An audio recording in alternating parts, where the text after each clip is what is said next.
All right, hello everybody, and welcome back to the podcast. Thanks for being here.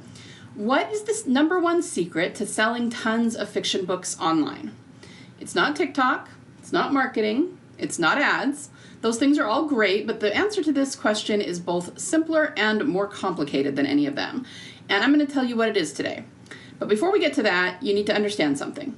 The ability to sell a book comes from the story level. Always. There are no exceptions to this. So if you're having trouble writing your story, which can look like writer's block, having indecision, knowing the beginning but not the end but not the beginning, sometimes it's just a matter of not understanding your plot or your characters well enough. You haven't figured out what kind of story you're trying to tell, and that is just as important as what actually happens in the story. And guys, if you haven't figured that out, if you are not 1000% confident that your story will land with readers, how can you be expected to market it effectively? You can't. So if you want help with this, go to bit.ly/fictionforge to learn more about my legendary Fiction Forge membership. This membership is exclusively for fiction writers who are serious about serving their readers, telling cathartic stories, and eventually living off their royalties. Because guys, I'm telling you, the first two lead to the second one, all right? That's bit.ly/fictionforge. Do you yearn to make your living from writing fiction? Do you struggle to finish your manuscript due to block, indecision, or lack of confidence in your story? Have you already published books that just aren't getting the sales you'd like? The truth is, the thing that really makes a difference in book sales is not currently being taught in the fiction author space. And it comes from the story level, not the marketing level.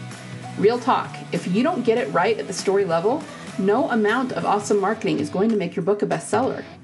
Hi, I'm Liesl. I've got 20 fiction books, 4 genres, the USA Today bestseller accolade, and multiple award wins under my belt. So, obviously I've been around the block a few times. I have a lot of readers that follow me from genre to genre, even though conventional wisdom says that's rare. Why? Because my readers know that I know how to tell a story that's going to make them feel something. And if you can master that skill, you can write anything you want for the rest of your life and know it will be well received by readers, which means better reviews, more gushing, more mega fans, and best of all, more royalties for you. Grab your fuzzy slippers and your chocolate of choice. I'm going to teach you how to emotionally engineer your story into the hearts and minds of your readers on purpose. Let's go. Okay, so let's get into this. What is the number one secret to selling lots of fiction? I want you to come up with a few answers in your head. What do you think the number one secret is? Is it marketing? Is it word of mouth? Is it reviews? Paid ads? Is it telling a great story? Is it experience? Maybe indie versus trad publishing? What do you think it is? Well, of all of the things that I just listed, both a moment ago and before the intro, there's only one that comes kind of sort of close to what the real answer is, which is telling a great story. But, of course, even saying that doesn't really tell us much about what to actually tactically do, as in what constitutes a great story, right? Well, I do want you to think a little more high level than that. Why do readers read fiction? I mean, why do they choose to read fiction above other activities that could also give them, enlightenment or escapism? Well, the answer is they want to feel a big emotion in a safe space. All right, so let's talk about that a little bit. Why do readers want to feel big emotions in a safe space? Well, we live in a very fast-paced, instant gratification society, right? And the world we live in does not hold space for big, deep emotions, okay? But we as human beings actually yearn to feel them. And many of us have emotions that we need to work through ourselves, that we haven't, that we're like holding in, bottling up in our bodies. So this is how big emotions and human beings are supposed to work. Number one, we're supposed to feel them, and to feel them very deeply, and to feel them very viscerally, all right? Number two, we need to express them completely. And this can look like a whole lot of different things. It can look like an outpouring of emotion, such as tears or anger, right? It can also just look like stating what the emotion is, just very straightforward, saying this is how I'm feeling and being very honest about it. So you don't always have to, get mad and scream and punch a wall. Sometimes just stating the emotion, especially if you're talking to who or whatever it is that is angering you, is more than enough, okay? But we do need to release those emotions so that they are not stuck in our bodies. All right, so that's actually the number 3 step. We need to release these emotions. But we, a lot of times, don't do this because our society has trained us not to. We are told at every turn that big emotions are not a good thing, that we shouldn't be showing emotion outwardly, that there shouldn't be, making a scene. And we tend to be, if anything, kind of shamed and shut down for our emotions. And that's not a good thing because then we don't express them fully and they get stuck in the body. Well, fiction actually is really, really helpful for this. We are built to feel these emotions, and since this is discouraged, we yearn to feel them even more. And sometimes we yearn to feel them even if they aren't actually our emotions. We just yearn to feel emotions in general. And fiction has this unique ability to help us do that, all right? So if we have big emotions, especially big traumas, that are stuck in our minds, in our souls, in our bodies somewhere, we're really desperate on at least a subconscious level to try and get those unstuck. Now, while the emotions of the character in the story might not be ours specifically, living vicariously through those characters gives us practice in feeling our emotions in general, which can help us with our own. So then we always talk about this thing called catharsis. Catharsis does mean feeling the big emotions of the story, but more specifically, it means a release of emotions during the climactic moment of the story, okay?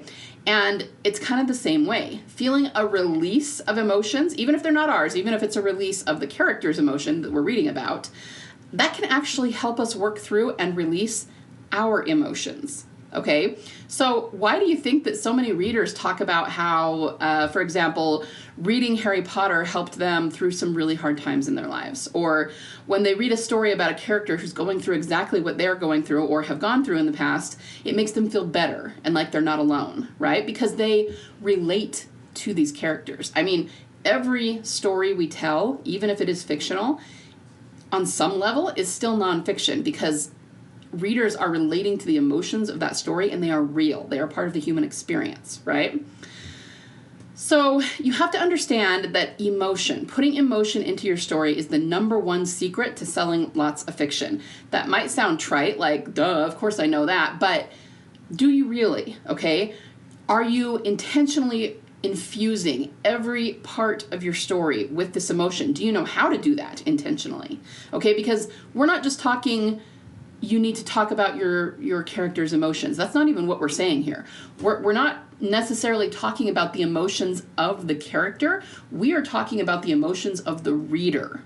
We need to infuse emotion into every part of our story that the reader will feel and identify with. So this is true on every level of your story. Your premise needs to evoke emotion. Your character arcs need to evoke emotion. Your setting needs to evoke emotion. Obviously, every scene in some way needs to evoke emotion. Your climactic moment, your ending, all of it. And if it doesn't, I'm telling you right now, you're going to have a hard time selling a lot of fiction, selling a lot of that book. You might get some sales, sure. You'll do okay, but they'll be kind of mediocre because it is emotion that draws people in and will bring them back to you time and time again because they know that you know how to tell a story that's going to make them feel something. Now, I'm sure there's at least some of you who are objecting. You might be thinking, well, what about typos or passive voice? I mean, that might be the reason that a book doesn't sell, and that's not emotion, that's mechanical or grammatical error, right? Wrong. Even on the sentence level, if you zoom out a little bit, it's all about emotion, okay? So you got to think about it this way. When someone is reading, obviously they want to be in the scene with that character. They want to feel what the characters are feeling. But if something keeps jerking them out of the narrative, like typos or grammar or passive voice, yeah, it interrupts the flow of the story for sure, but more than that, on a subconscious level, it interrupts the flow of emotion for them, okay? And not only can they not stick with the emotion, but they actually get really frustrated about it, right? And understand, this is not something that readers can really articulate on this level. They're not going to say, the typos interrupted the flow of emotion. I mean, they're not going to say that, right? But it's interrupting their ability to connect with the story emotionally. So they'll just put the book down and say, there's too many typos, it was bugging me, So here's the thing about selling fiction, about marketing fiction. Most people think that sales issues are due to one of the things I mentioned above, and those are just about visibility, right? So obviously, if nobody knows about your book, they're not going to buy it. So visibility is key, right? I'm not disagreeing with that. But the problem is that, of course, if you have typos, it's not going to sell well. Of course, if it's full of passive voice, people are going to have a hard time connecting with it emotionally, so it's not going to sell well. Of course, if your blurb is boring, if your cover is terrible and doesn't match the genre, if you're not posting or running ads to get visibility, all of those things are important. I'm not saying they aren't. But the issue is that there are some people who have nailed all of those things down, right? Their book is well edited, they have a really good cover, they have a decent blurb, and they're doing all the things. They're posting on social media, they're sending to their email list, they're optimizing their Amazon keywords, they're running ads, and they still are not seeing the success that they would like to see. Now, on the other hand, some people are also doing all of those things, and they hit really big mega success. One of the genres that does this pretty regularly is romance, right? We all know that. Romance is a high-selling genre. So is mystery. Guys, that is not a coincidence. It's not just, you got to understand that is not happening in a vacuum, okay? Believe it or not, romance does not sell just because it's romance. And crime and mystery do not sell just because they're crime and mystery. I know that it seems that way, on the most obvious level when we're looking at it, because those are high-selling genres, okay? That's true.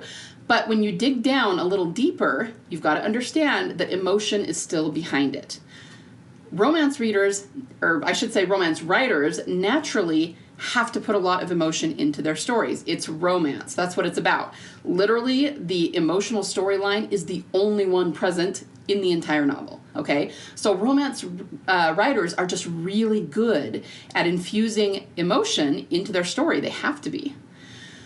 But if you can learn to do that in any genre, you will start to sell like a romance writer sells. You see what I'm saying? So sales issues are generally not due to visibility and, not being well written. I mean, okay, perfect example of this. 50 Shades of Grey. We all know when that was put out originally, when it was written and published, it was an indie novel that was published independently by the author, and it was not well edited. There are plenty of people who still remember reading that or excerpts of it. I have actually not read the whole book, but I've read excerpts of it, and it was not well written. It had a lot of passive voice, it had a lot of typos, it had a lot of issues, and that book still went viral. Why? Because it made people feel something in a big way, right? So that should prove to you right now that even though, of course, it's important to put out a clean manuscript, and I 100% advocate for that, that alone, if you still manage to get a lot of emotion into your story, the typos, the grammatical errors, the mechanical errors alone will not stop your story from selling. But you can, on the flip side, have a perfectly edited manuscript with absolutely impeccable grammar, and if there is no emotion in that manuscript, it will not sell. Because what happens then? It's pretty much like an encyclopedia or a dictionary or some sort of textbook, right? Notice how those never hit the bestseller list. Why? Because they're just giving you facts and there's no emotion behind it, all right?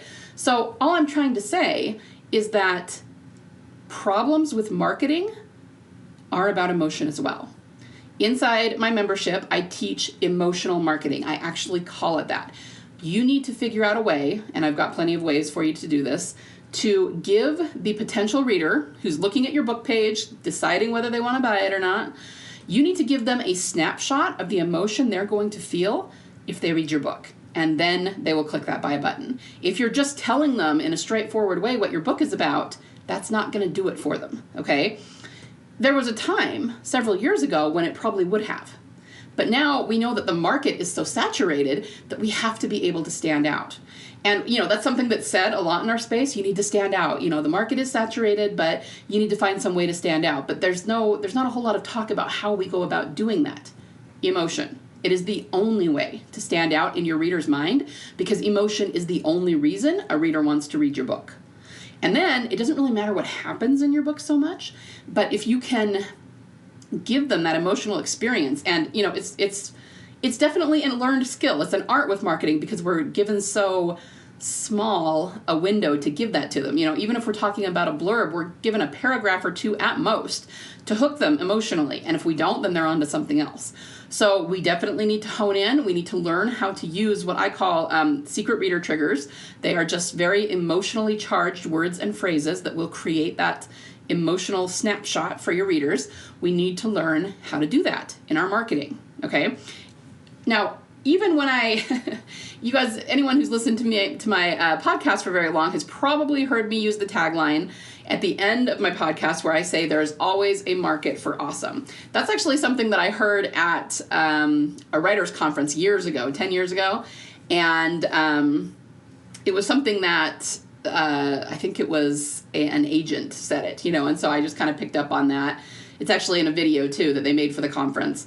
And what constitutes awesome? That's great that there is always a market for awesome, because obviously if a reader thinks your book is awesome, then they're going to buy it. But what constitutes awesome? How do we measure that?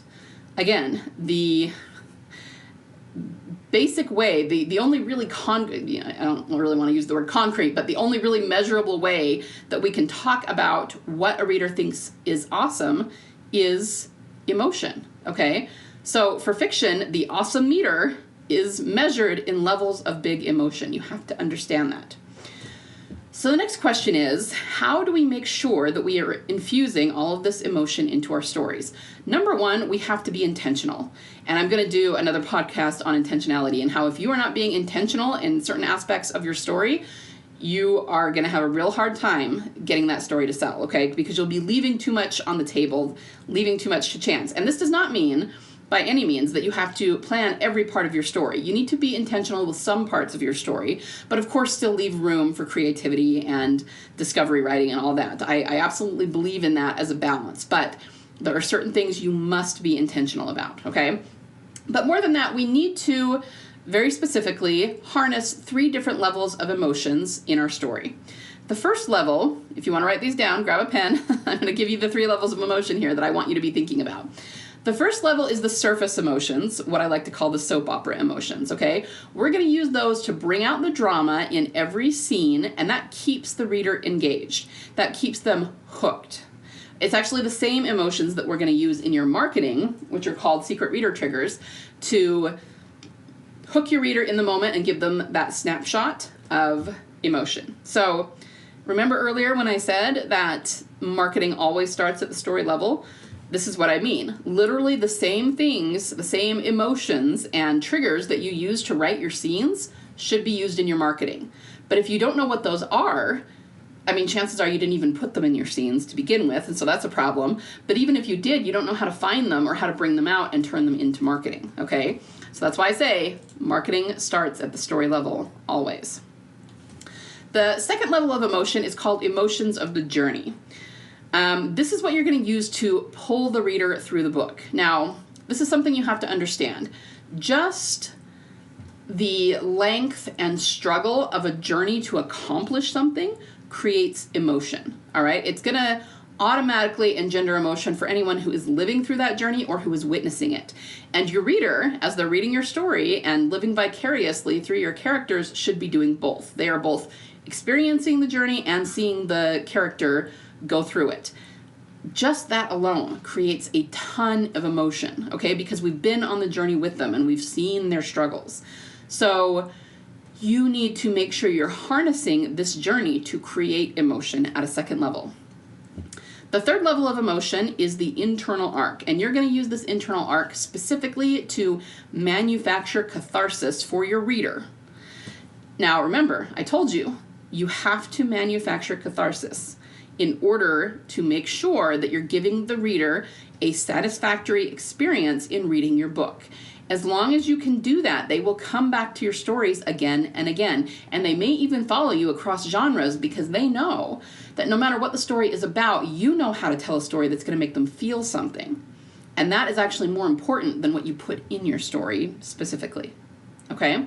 So that's all 3 levels. You need the surface or soap opera level, you need the emotions of the journey, and you need the internal arc in order to manufacture catharsis. All 3 of those are very, very important. here's the thing, guys. If you want to sell a lot of fiction, you need to learn to intentionally, there's that word again, infuse deep levels of emotion into every part of your story. That includes the plot, the internal arcs, the narrative, the scene progression, even individual scenes, the invisible elements of your story, and even marketing. So if you don't do this, you're going to have a very hard time marketing effectively, and therefore you're going to have a hard time getting sales. But my next question is, how can you possibly infuse every level of emotion into your story if you don't know how? Well, that's what I teach inside my membership. So before I get into that, this is pretty much what I have for you today. I just wanted you to start thinking about the fact that you need to make your story very, very emotional on every level. So your takeaway for today, as you work on your current manuscript, your WIP, always be asking yourself, is this as emotional as it could be? Or how could I make this more emotional? Especially if you come to a scene and you say, this is feeling a little boring to me. I feel like the reader's going to be bored. Is it engaging enough? Ask yourself, how can I make this more emotional? Could I use more evocative descriptions? Could I put some dialogue in there that's super emotional? Could something else happen that I haven't yet planned for the scene that would make the emotional stakes go up? Just always, always be asking yourself that, okay? And if you want help with this, then I invite you to check out the Legendary Fiction Forge. This is a membership, super low ticket, authors. It's specifically for authors to get you help with your story. And it does focus very specifically on the writing and putting emotion into your story, what I like to call emotional engineering. But as an outgrowth of that, I will show you how to use those emotions to market as well. So every month you get a lesson where I teach you, again, to put these 3 levels of emotion into every part of your story. And we go over a different part of story every month. You get emotional marketing templates and practice sheets to train your brain to learn how to put emotion into sentences. I also do some stuff on editing for passive voice. Editing for passive voice is what makes your narrative sound like really trite and amateurish, like kind of like a high schooler wrote it or something. But again, in keeping with what we've said, the problem with passive voice, you could always dig deep and ask, okay, but why is passive voice bad? Why don't you want it to sound that way? And the answer is that it is watering down the emotion, okay? If you take a passive voice sentence and read it and it feels like you're having a hard time connecting with it, and then you get rid of that passive voice and read it again, it is so much stronger. It's not just tighter. It will be tighter if you're saying more in fewer words, but it'll also be stronger and it will give you more emotion to read it without the passive voice, okay? So that's also important. I also teach energetics to align you with your sales goals and your revenue goals, because you do need to align your energy if you want to reach those goals, and that's another big thing that we are missing in the author space a lot of the time.